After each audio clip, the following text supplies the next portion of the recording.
We have absolute evidence now of local area coordinators keeping people out of statutory care services, which is incredible. We hoped we'd get that, but we've got that even at this kind of early stage. I was prepared for positive impacts for individuals, but I don't think I'd quite understood the positive impact for local areas and local communities. And that's as a result of people kind of using their skills and their gifts in terms of achieving what they wanted to do in their lives. So we've had examples where someone, a local area coordinator, was walking alongside. The one thing she wanted to do was set up an art and crafts club because that's something that gave her joy and helped with her mental health. And she's done that. And then the reach of that group has meant actually that people are attending it and they're talking about other issues. There's something here about how important has it been for our local area coordinators to amplify voices in our communities that would probably never be heard otherwise, because they're not engaged in statutory services.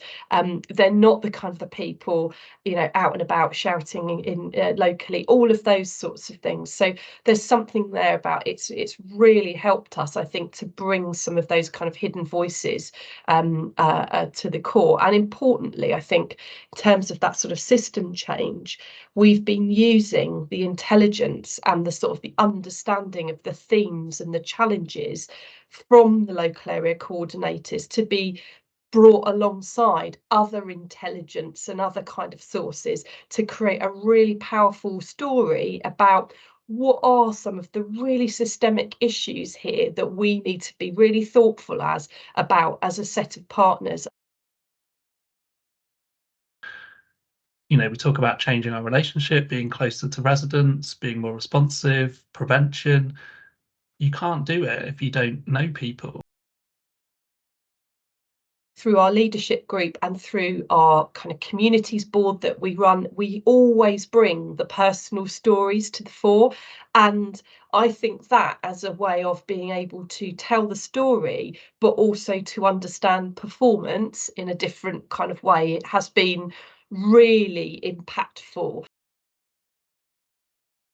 Another impact has been actually how our local area coordinators are thinking differently about how they are in their own communities. So they've all kind of said, actually, through practicing local area coordination, they're now involved in things in their local areas that they previously wouldn't have been. And they think about things very differently in terms of their impact in their local communities, which has just been lovely. And the other thing to say is we've had a really positive recruitment experience. These roles really speak to people.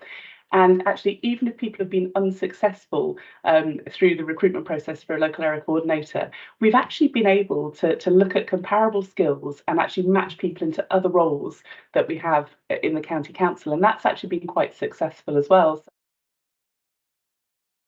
Where some of the principles and the processes like community-led recruitment, like thinking about how to kind of create more time for workers on the ground. I feels like those, having the example of local area coordination, starts to make us be more confident about exploring those in other contexts. So thinking, oh, where can we do this in another scenario?